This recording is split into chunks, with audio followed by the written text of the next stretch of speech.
الحمدللہ بنعمتہ تتم الصالحات لا حول ولا قوۃ الا باللہ، قرآن کے موتی۔ اور آج اس میں سے ہم پارہ نمبر 19واں پارہ کریں گے، اور اس کو کریں گے ادب کے موضوع پہ۔ بچپن سے ایک جملہ سنتے آئے، با ادب با نصیب، اور اس سے الٹ بھی سنتے ہیں۔ آج دیکھیں گے کہ اصل میں ادب کیا ہے، کس سے اور کہاں، اور خاص طور پہ پھر اس میں حضرت ابراہیم علیہ السلام کی وہ خوبصورت دعائیں اور اللہ تعالیٰ سے ان کا بات کرنا، اس میں ادب کتنا جھلکتا ہے، کتنے نپت الالفاظ اور کتنی خوبصورت باتیں۔ دعا مانگنے کا ایک خوبصورت طریقہ بھی ہے، اور اس سے یہ بھی پتہ چلتا ہے کہ دین اسلام دین ادب ہے۔ ہمارے اسلاف اپنے استادوں سے صرف علم نہیں سیکھتے تھے، ادب بھی سیکھتے تھے۔ شروع سے ہم نے تعلیم اور تعلم اور آداب زندگی اور اسی طرح سے کچھ جملے سنے ہیں۔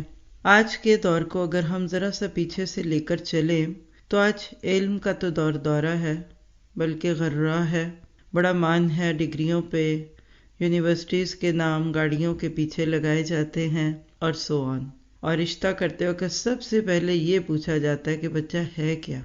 کوئی اگر عہدہ ہے، کوئی ڈاکٹر، انجینئر، پائلٹ، تو اس کے نام سے بھی پہلے یہ کہتے ہیں ڈاکٹر کا رشتہ آیا ہے، انجینئر کا آیا ہے، پائلٹ کا آیا ہے۔ بڑی اچھی بات ہے، یہ سارے بڑے بادب نام ہیں، بڑے ہی خوبصورت طریقے سے انسانیت کی خدمت کرنے والے ہیں، لیکن اخلاق، کردار، یہ کیا ہے؟ نمازی بھی ہیں کہ نہیں؟ کل آنے والی بیوی کی عزت کر بھی سکیں گے کہ نہیں؟ اور پھر ہم دیکھتے ہیں کہ جتنی جلدی سے گھر بنتے ہیں، کبھی کبھی اتنی ہی تیزی سے ٹوٹتے ہیں۔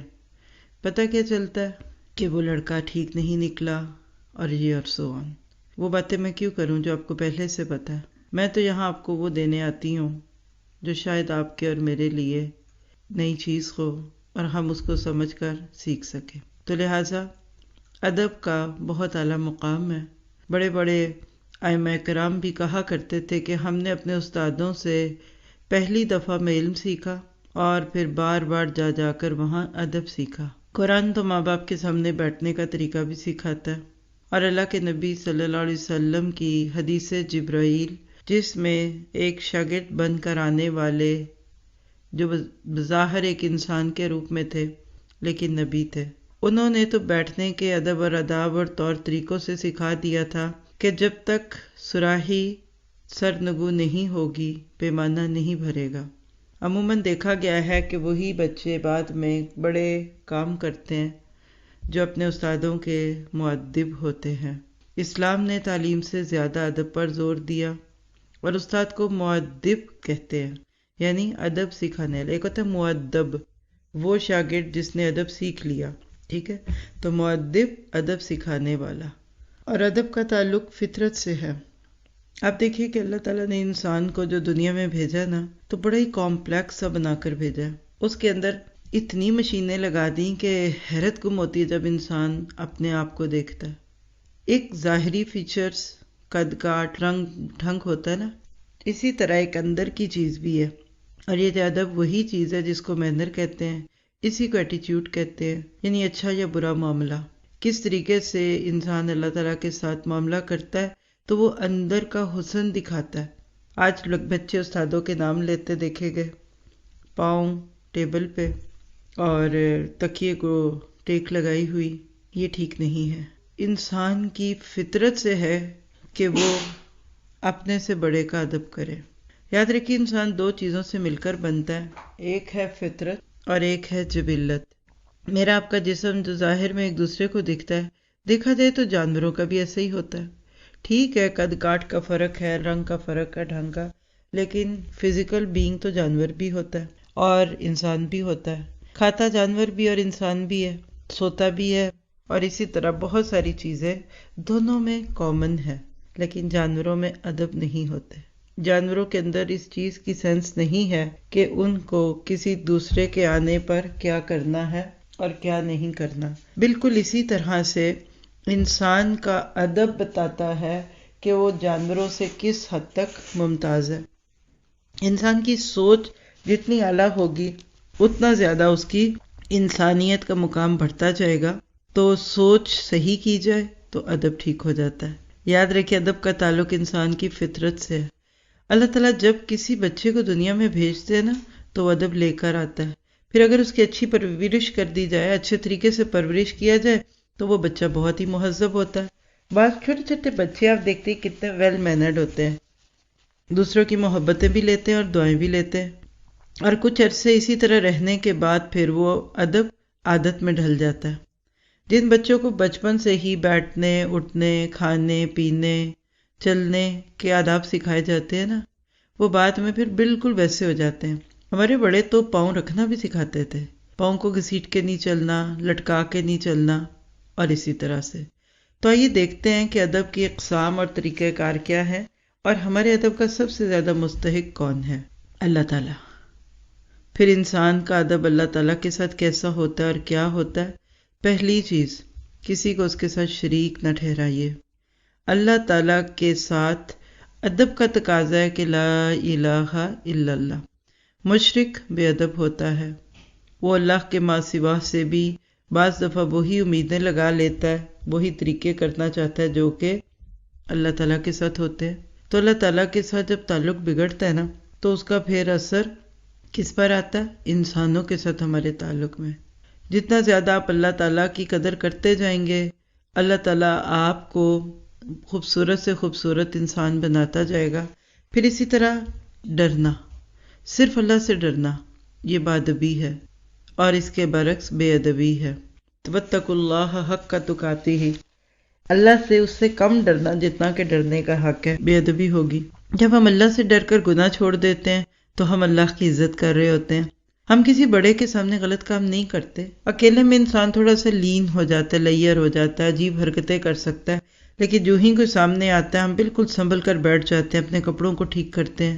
بالکل اسی طرح تنہائی میں گناہوں سے نہ چوکنا، یا نیکیوں کے مواقع سے فائدہ نہ اٹھانا، یہ اللہ تعالیٰ کے ساتھ انسان کی سوچ کو ظاہر کرتا ہے کہ بندہ اللہ کے معاملے میں باادب ہے کہ نہیں۔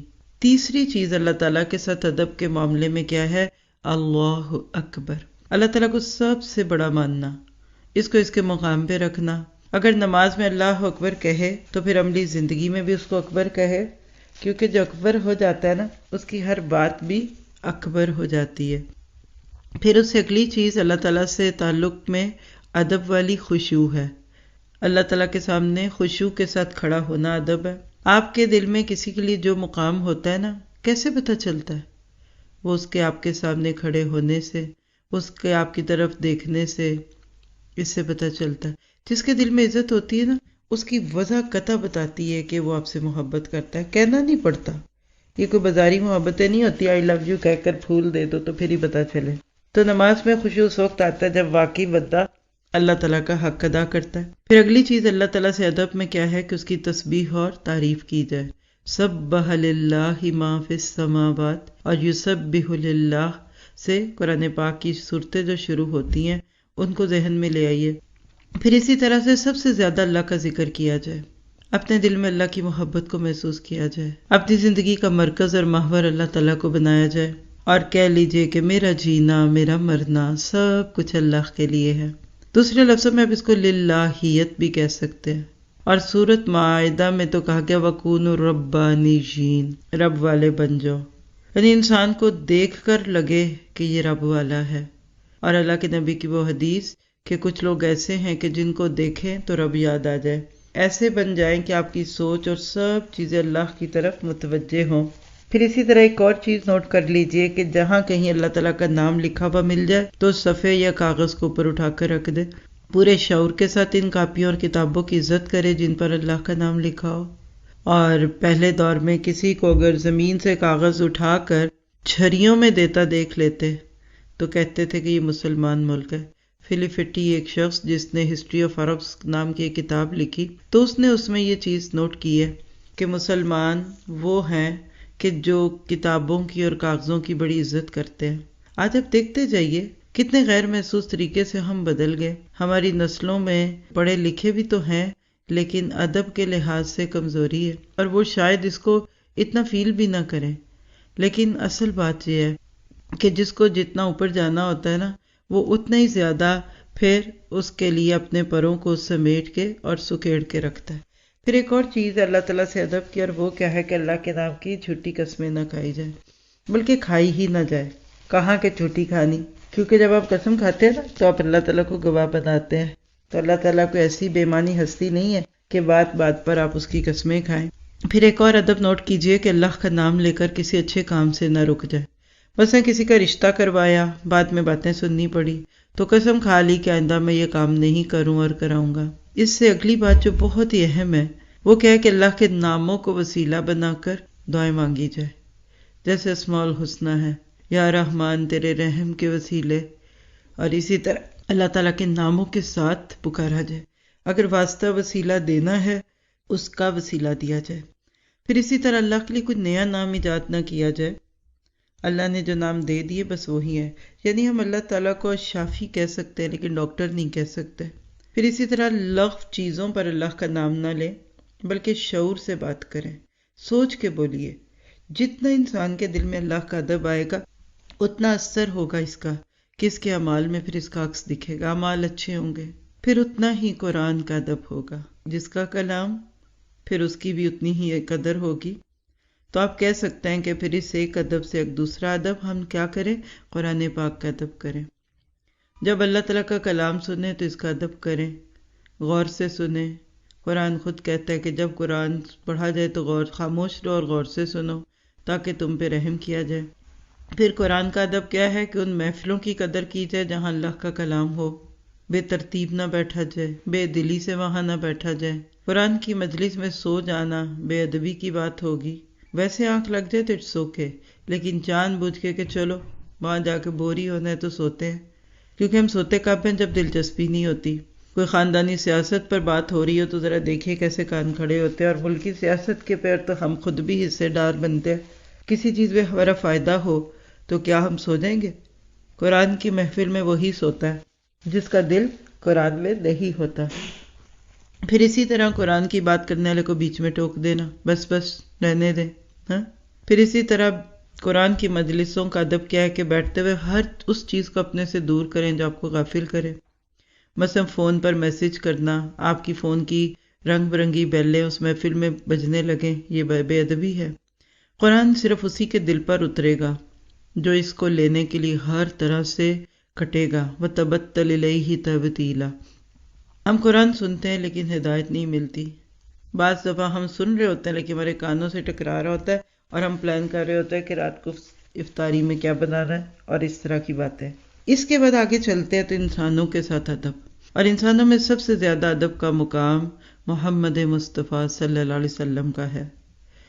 آپ کے بارے میں ادب کیا ہے کہ آپ کا نام سنتے ہی درود پڑھا جائے۔ بے ادبی ہوگی اور اللہ کی طرف سے پکڑ بھی ہے، آپ کا نام یعنی محمد آئے صلی اللہ علیہ وسلم تو آپ کے ساتھ یہ درود کے الفاظ ہوں۔ یہ مختصر درود ہی ہے لیکن اتنا کہنا ضروری ہے۔ پھر اسی طرح آپ کی حدیث کو سن کر خاموش ہو جائیں، نہ اس کے مقابلے میں رائے دیں اور نہ تنقید کریں۔ پھر سنتوں کا احترام کیا جائے، چاہے چھوٹی ہوں یا بڑی۔ پھر اللہ کے نبی سے متعلق لوگوں کا ادب کیا جائے، مثلا آپ کے ساتھی صحابہ کرام، آپ کی بیویاں ازواج مطہرات، آپ کی بیٹیاں، آپ کے بیٹیوں کے بچے، سب کا ادب کیا جائے۔ جو لوگ صحابہ کو گالی دیتے ہیں اصل میں تو وہ دیکھا جائے تو اللہ کے نبی کی بے ادبی کرتے ہیں نا۔ پھر اس طرح آپ کے ساتھ ادب کا معاملہ کیا ہے کہ آپ کی سیرت کو پڑھا جائے اور اس کے اندر سے اپنے لیے عمل کی باتیں لی جائیں۔ اللہ کے نبی کے معاملے کے بعد پھر ادب کا حق ہے ہمارا، کس کا ادب کیا جائے؟ تو اپنے سے بڑے لوگوں کا۔ بڑے دو طرح سے ہوتے ہیں، ایک عمر میں جو ہم سے بڑے ہوتے ہیں، اور دوسرے علم میں، اور ایک تیسرا بھی ڈال لیجئے رتبے میں۔ جو علم میں بڑا ہے اس کی تو عزت ہوگی چاہے وہ عمر میں ہم سے چھوٹا ہو۔ مثلا آپ کا استاد، ان کا نام لیتے ہوئے بے تکلفی نہ برتیے، سلام میں پہل کیجئے، ایسی کوئی بات نہ کیجئے جن سے ان کی ہتک ہو۔ پھر جو عمر میں بڑے ہوں ان کے ساتھ مشکل تب ہوتی ہے جب وہ ملازمین ہوں، مثلا بزرگ ملازم ہے یا ڈرائیور ہے تو اپنے بچوں کو سکھائیں کہ وہ اپنے ملازموں کے ساتھ بے ادبی سے بات نہ کریں۔ پھر اس طرح کچھ عہدوں پر فائز لوگ، مثلا حکمران، صدر، وزیر۔ افسوس کی بات ہے کہ آج ہم اپنے ارد گرد دیکھیں تو پورے کا پورا میڈیا اور کلچر ہی بے ادبی کا شکار دکھتا ہے۔ پہلے پرنٹ میڈیا میں کارٹون بنتے تھے، اب ویڈیو میڈیا میں نہ جانے کیا کچھ بنتا ہے۔ پھر جب بڑوں کی بات آتی ہے اور بزرگ دونوں کو جوڑ دیجئے تو ان کو ماں اور باپ کہتے ہیں۔ ماں باپ کا ادب، پھر مالک، کوئی باس ہے، ان سب کے ساتھ انسان کو بہت بہترین طریقے سے رہنا چاہیے۔ اب ایک چیز جو استاد کے ساتھ دیکھی گئی ہمارے کلچر میں کہ اس کے آنے پہ کھڑے ہو جاؤ، ماں باپ آئے تو کھڑے ہو جاؤ، اس میں ذرا سی احتیاط کی ضرورت ہے۔ ظاہری بات ہے کہ اگر آپ کسی کو کچھ ہیلپ کرنے کے لیے کھڑے ہوئے ہیں یا مہمانوں کو دیکھ کر ان کو ویلکم دینے کے لیے کھڑے ہوئے تو کوئی بری بات نہیں ہے۔ بزرگ آئیں، آگے بڑھ کر ان کا بیگ پکڑیے، ہاتھ دیجیے، کرسی دیجیے، کوئی حرج نہیں۔ لیکن اگر تعظیماً کھڑے ہوتے ہیں، جیسے اب دیکھتے ہیں کہ ایک دھرم کے لوگ ایسے ہیں کہ جو آنے والے کے پاؤں چھوتے ہیں یا رکوع کی طرح سر یعنی جیسے دل پہ ہاتھ رکھ کے نا رکوع کی طرح جھکتے ہیں، یہ جائز نہیں، کیونکہ رکوع قیام اللہ تعالیٰ کا حق ہے اور نماز کا حصہ ہے۔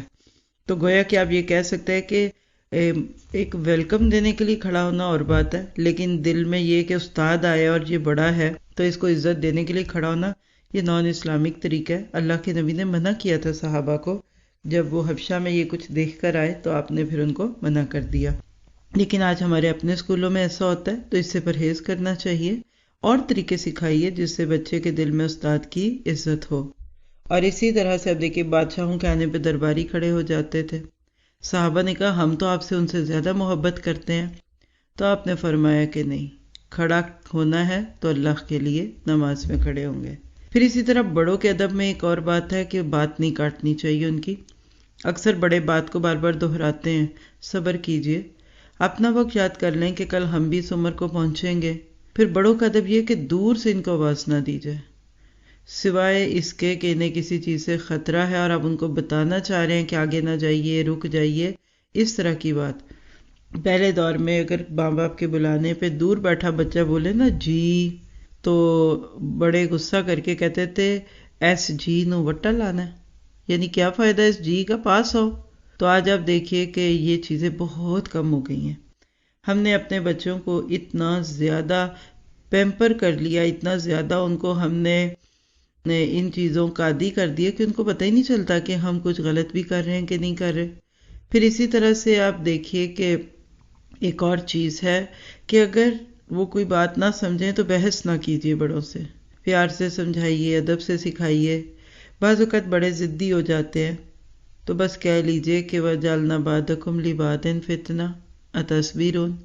تو صبر بھی کرنا ضروری ہوتا ہے، کچھ رشتوں میں صبر، کچھ انسانوں کے ساتھ صبر ہو، اور پھر بڑوں کی بات ماننی ہے، شرط ہے کہ وہ دین کے خلاف نہ ہو۔ کسی معاملے میں آپ کا تھوڑا سا نقصان ہے تو بھی بڑوں کو خوش کرنے کے لیے ان کی بات مان لے، لیکن شرط ہے کہ وہ بات اللہ اور رسول کے کسی حکم سے نہ ٹکراتی ہو۔ آپ دیکھیں گے کہ جتنا آپ ان چھوٹی چھوٹی چیزوں کا خیال رکھیں گے اتنا اللہ تعالیٰ آپ کو عزت دے گا۔ ہارون رشید اپنے وقت کے بادشاہ تھے، خود اپنے استاد کے جوتے اٹھا کر لے جاتے تھے۔ ایک دفعہ انہوں نے اپنے بیٹے کو دیکھا جو شہزادہ تھا کہ وہ اپنے استاد کو وضو کرا رہا ہے اور پانی ڈال رہا ہے، تو انہوں نے اپنے بیٹے کو ڈانٹا اور کہنے لگے کہ تم نے یہ کیوں نہ کیا کہ اپنے ایک ہاتھ سے پانی ڈالتے اور دوسرے ہاتھ سے ان کے پاؤں ملتے۔ اللہ اکبر! آج تو پتہ نہیں اس کا تصور بھی نہیں ہوگا نا۔ وہ اپنے بچوں کو اپنے ہاتھ سے ادب سکھاتے تھے، کر کر کے دکھاتے تھے، تبھی تو وہ بچے بھی بڑے ہو کے ائمہ کرام کے درجے پہ گئے۔ امام بخاری اپنے دور کے عالم تھے، خلیفہ وقت اپنے بچوں کو ان کی خدمت میں بھیجا کرتا تھا کیونکہ ان کو اس چیز کا احساس تھا کہ یہ دین کے محافظ ہیں۔ اللہ آج بھی ہمیں ایسے ہی بادب طریقے سے رہنے کی توفیق دے۔ پھر ایک اور ادب کیا بڑوں کا کہ ان کے آگے نہ چلیں۔ بعض دفعہ ایسا ہوتا ہے کہ کسی کا ادب بھی اور حکم بھی، اب دونوں میں ٹکراؤ ہے، مطلب وہ خود ہی کہہ دیتے ہیں کہ آگے چلو، تو ادب کا تقاضا ہے کہ آپ وہ کام کریں جو وہ کہتے ہیں۔ مثلا کسی کا جوتا پکڑنا چاہا، وہ کہتا ہے نہیں میرا جوتا نہیں پکڑو، مجھے اچھا نہیں لگتا، تو پھر نہیں کرنا چاہیے۔ یعنی جب ادب اور حکم کے درمیان ٹکراؤ ہو تو کیا کریں؟ تو حکم ماننا جائے گا اور پھر اس وقت اس کی بات کو عزت دی جائے گی۔ پھر اسی طرح سے ایک اور چیز ہے قانون کا ادب۔ قانون کو ہر زاویے سے لیجئے۔ قانون میں آپ دیکھیے کہ سب سے پہلی چیز شریعت ہوتی ہے۔ شریعت اور قانون دونوں کو اگر آپ ایک ہی کٹہرے پہ رکھ لینا تو آپ کو بہت ہی اچھے طریقے سے یہ بات سمجھ آ جائے گی کہ قانون بنانے ہی وہ چاہیے جس میں دین شامل ہو۔ یہ تو آج ہم اس دور میں گزر رہے ہیں نا، جس میں آپ کو دکھتا ہی ہے کہ کہیں کچھ اور ہے تو کہیں کچھ اور ہے۔ اسلام کیا چاہتا ہے آپ سے مجھ سے؟ کہ شریعت کی رسی سے خود کو باندھ کے رکھو، تو قانون اور شریعت کا ادب کرنا ہے۔ اسلام چاہتا ہے کہ مومن ایک رسی سے بندھا ہو، خود کو قابو میں رکھے، خود کو پابند محسوس کرے۔ اب جب پابند محسوس کرے گا تو انا ٹوٹے گی۔ تو جتنا زیادہ آپ چیزوں کو اس کے کلوز سرکٹ میں دیکھتے جائیں گے آپ کو سمجھ آئے گا۔ بس آپ دیکھیے کسی ملک میں ہے، اب وہاں کے قانون ہیں، ٹریفک لاز ہیں، ادب کیجئے، سیٹ بیلٹ باندھنی ہے تو باندھیے، یہ نہیں کہ بیلٹ پہلے باندھ کر پھر بعد میں اوپر بیٹھ جائیں۔ ہاں، یہ تو ایک دھوکہ بھی ہوگا نا۔ لیکن آج ہم مسلمان سب سے زیادہ قانون شکن ہو گئے۔ پابند رہیے، اور جو جتنا پابندیاں محسوس کرے گا نا، اس سے انا ٹوٹے گی۔ آپ دیکھیں گے کہ اگر آپ تزکیہ کے سٹیپس دیکھیں نا، تو ادب کے مقام کے بعد انا کا مقام آتا ہے۔ جس بندے کی انا بڑھ جاتی ہے نا، وہ ادب بھی نہیں کرتا، بدتمیز ہو جاتا ہے۔ بگڑے ہوئے بچے کیوں ہر ایک کے آگے بولتے ہیں؟ تو پھر ایسے لوگ قانون کی اطاعت نہیں کرتے، وہ کہتے ہیں لو اب یہ رولز میرے لیے ہیں۔ ہاں، حالانکہ دیکھیے پوری کائنات رولز پہ چل رہی ہے۔ سورج چاند کتنے بڑے ہیں لیکن وقت پہ آتے ہیں۔ دن میں 5 بار صفے بنانے کا حکم دیا اسلام نے، یہ ادب سکھایا جا رہا ہے۔ پوری سورت ہے صف کے نام پہ، صافات کے نام پہ سورت ہے۔ لیکن آج مسلمانوں کا حال کیا ہے؟ مسجدوں کے باہر جوتوں کے ہی ڈھیر دیکھیے، شورہ خالی پڑا ہوگا اور نیچے فلور پہ جوتے ہوں گے۔ ذرا سا اللہ کے نبی کی سیرت کو دیکھے تو صحابہ کرام کون تھے جو اللہ کے نبی کے سب سے زیادہ ادب کرنے والے تھے، اللہ کے نبی کا ادب کرتے تھے۔ صلح حدیبیہ وہ نقطہ تھا جس کی بنیاد پر فتح مکہ کھڑی ہوئی، اور صحابہ کرام نے اس موقع پہ کتنا ڈسپلن اور ادب دکھایا۔ اگر اس وقت صحابہ کرام ادب نہ دکھاتے تو خانہ جنگی ہو جاتی۔ وہ پہلا موقع تھا آپ کی زندگی کا کہ آپ نے کچھ کہا اور صحابہ اپنی جگہ سے نہ ہلے۔ آپ نے کہا احرام کھول دو، لیکن کوئی ہلا ہی نہیں، کیونکہ دل پہ بوجھ ہی بہت تھا۔ آپ نے اس بات کو دل پر لیا، اپنے حجرے میں آئے، کیونکہ دل دکھتا ہے جب آپ اپنے بچوں کو کسی چیز پہ دیکھیں یا اپنے ساتھیوں کو دیکھیں۔ تو اللہ کے نبی کی پیاری زوجہ حضرت ام سلمہ نے کہا فکر نہیں کریں، اصل میں وہ پریشان ہے، آپ جا کر اپنا احرام کھول دیجئے۔ بس اس کی دیر تھی، صحابہ کرام ایسے اپنے بال کاٹنے لگے اور احرام کھولنے لگے کہ جیسے کوئی بات ہی نہ تھی۔ وہ یہ برداشت نہیں کر سکے کہ اللہ کے نبی کچھ کریں اور ہم نہ کریں، یا وہ کچھ کہیں تو ہم نہ کہیں، ہم اس بات پہ عمل نہ کریں۔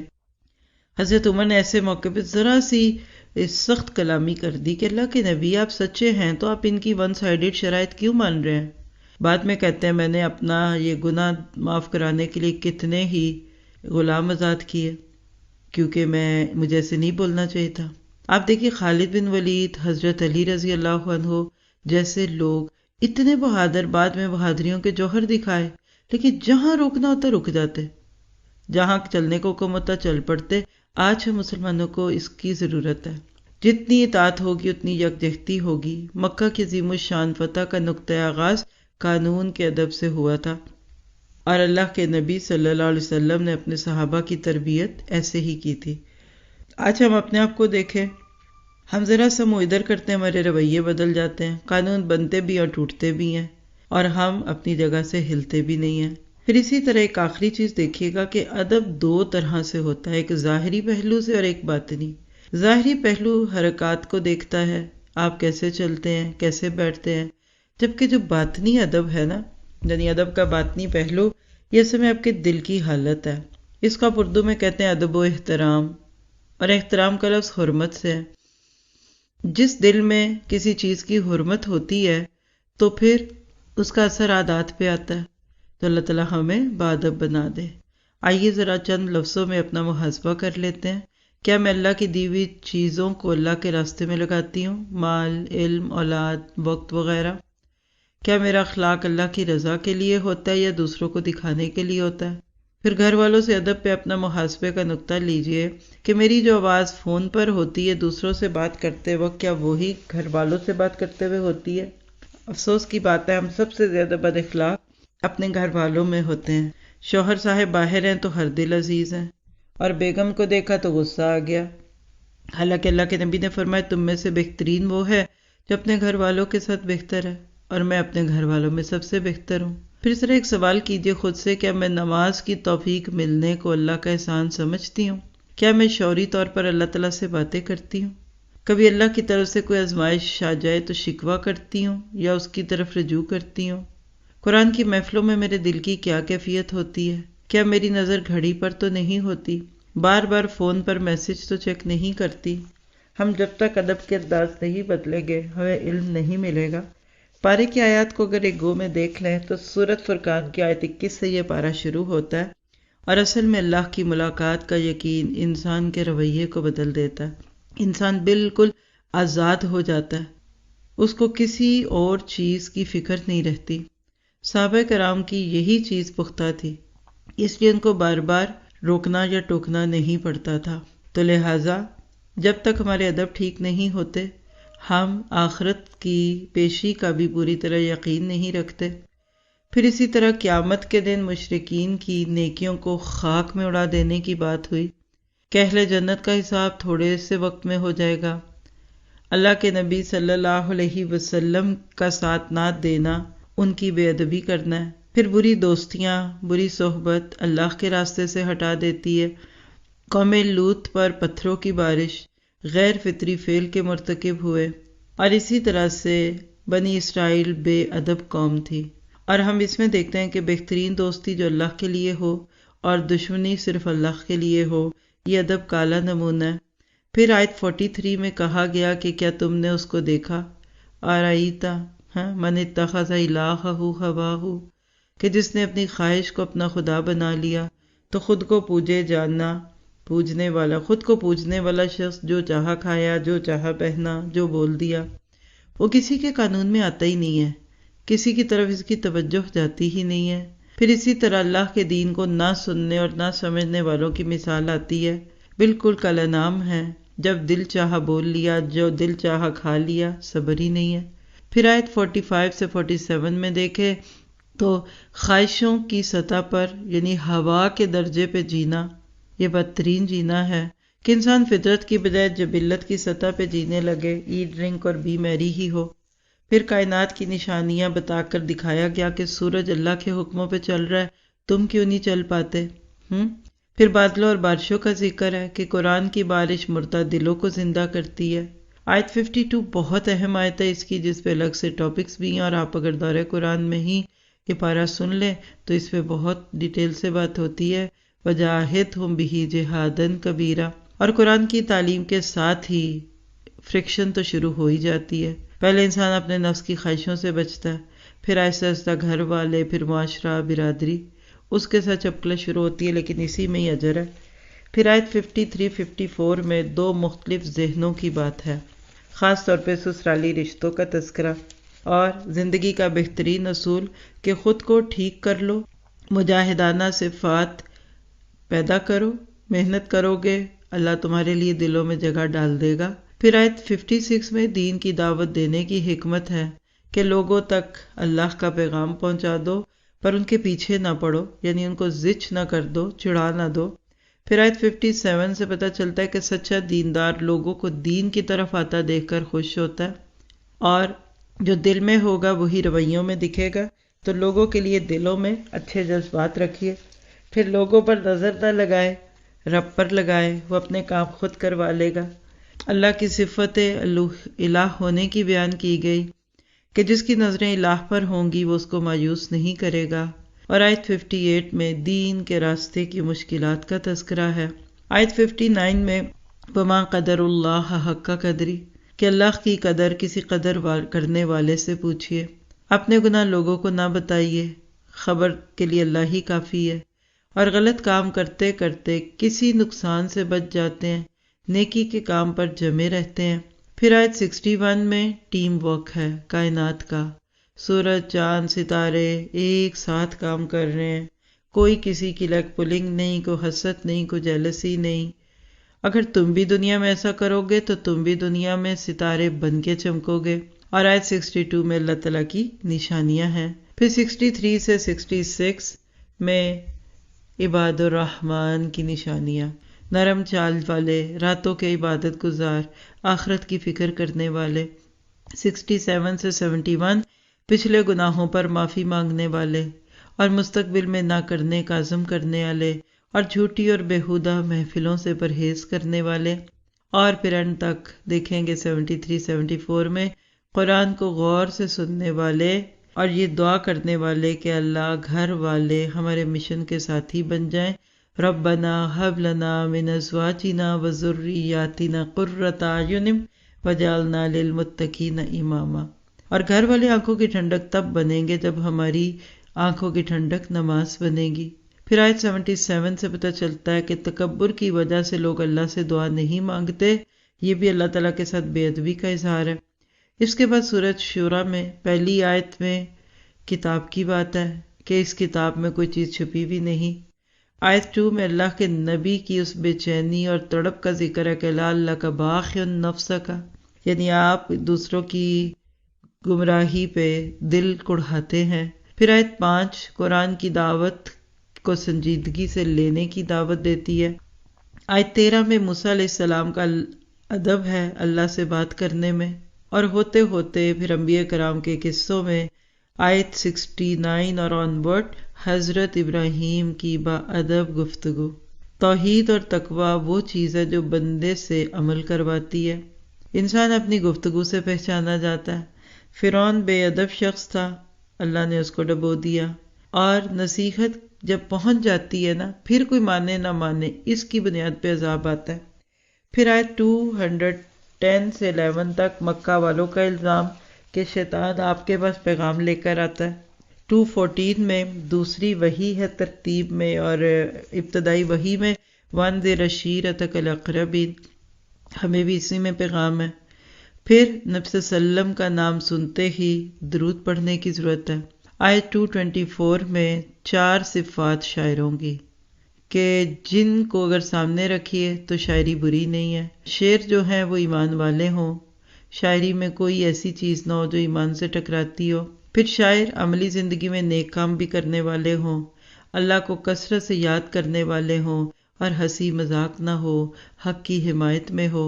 پھر اس کے بعد سورۃ نمل شروع ہوتی ہے، یہ وہ سورہ جس میں 2 دفعہ ہے بسم اللہ الرحمن الرحیم، اور آیت 2 میں ہدی و بشریٰ 2 خبریں ہیں، قرآن کی 2 صفات ہیں۔ پتہ کیا چلا کہ قرآن سے ہدایت تب ملتی ہے جب اس کو سمجھ کر پڑھتے ہیں، اور قرآن بشریٰ تب ہو جاتا ہے جب ہم اس پر عمل کرتے ہیں۔ آیت 4 اور 5 میں آخرت پر یقین نہ رکھنے والوں کا ذکر ہے، اور پھر آگے حضرت موسیٰ کا قصہ ہے۔ سب سے زیادہ انہی کا تذکرہ ہے قرآن میں، اور موسیٰ اور فرعون کی کہانی سے بتا دیا کہ فاسدوں کا انجام اور ان کا حشر کیا ہوگا۔ پھر آیت 30 سے آنورڈ دیکھیے قصہ سلیمان میں خط لکھنے کا ادب ہے، پہلے بسم اللہ کر لکھنا، پھر اپنا نام لکھنا۔ پھر ملکہ سبا اور حضرت سلیمان وقت کے 2 بادشاہوں کا تقابل ہے، ایک کے پاس دین ہے، خدا خوفی ہے، جبکہ دوسری طرف کفر ہے۔ لیکن اچھے لوگ وہ ہوتے ہیں کہ جب ان کو اپنی غلطی کا احساس ہو جائے تو وہ اپنے آپ کو اس پر جمع نہیں رہتے۔ قصوں میں ہمارے لیے خبریں ہیں، ہر نبی کی قوم کا جو قصہ ہم قرآن میں پڑھتے ہیں تو اس میں ہمارے لیے یہی ہے کہ انسانوں کا ایک رویہ یہ ہوتا ہے کہ وہ صبر نہیں کرتے، اور دوسرا یہ کہ صبر کرتے ہیں۔ آیت 45-46 میں حضرت صالح کا اپنی قوم سے خطاب ہے، اور ہم دیکھتے ہیں کہ بعض دفعہ بھلائی کا انتظار جو نہیں کر پاتے اس سے پہلے ہی برائی کی بات کر دیتے ہیں، ایسے لوگ بھی بے ادب کہلاتے ہیں۔ اور پھر گناہوں کی معافی طلب کرنے سے اللہ کی رحمت آتی ہے۔ جو بھی مصیبت آتی ہے اس میں یقیناً انسان کا اپنا نفس ملوث ہوتا ہے، تو آخر میں ہم اللہ تعالیٰ سے یہ دعا کرتے ہیں کہ ہمیں اس سارے سیکھے ہوئے عمل کی توفیق دے، اور یقین رکھیے کہ جب اللہ تعالیٰ کسی کا برا نہ چاہے تو دشمن جو مرضی کر لے کبھی بھی بال سے بیکا بھی نہیں ہوگا۔ اللہ کے نبی کو بھی یہی تسلیاں تھی، اور آج بھی یہی ہے۔ آپ اللہ سے اچھے رہیے، لوگ آپ کا برا نہیں کر سکیں گے۔ آیت 54 میں قوم لوط کا قصہ ہے۔ آج کے دور میں اس کو خوبصورت ناموں کے ساتھ جدت پسندی کہی جاتی ہے، جبکہ یہ حضرت لوط کی زبان سے سنیے تو اس کو جہالت کہہ رہے ہیں۔ پھر لوط علیہ السلام اپنی بیوی کو نہیں بچا سکے کیونکہ اس کی ہمدردیاں اپنی قوم کے ساتھ تھی، اللہ کو یہ بات ناپسند ہوئی اور قوم کے ساتھ اس کو بھی اٹھا دیا۔ نبیوں کے قصے سنانے کے بعد آخر میں اللہ کے نبی سے خطاب کر کے اللہ تعالیٰ فرماتے ہیں کہ نبی کہہ دیجئے کہ حمد اللہ کے لیے ہے اور سلام ان بندوں پر جن کو اس نے چن لیا۔ وہ لوگ جو اللہ کے عذابوں سے مارے گئے وہ سلامتی والے نہیں تھے۔ تو سبحان ربک رب العزت عما یصفون وسلام علی المرسلین والحمد للہ رب العالمین۔ السلام علیکم ورحمۃ اللہ وبرکاتہ۔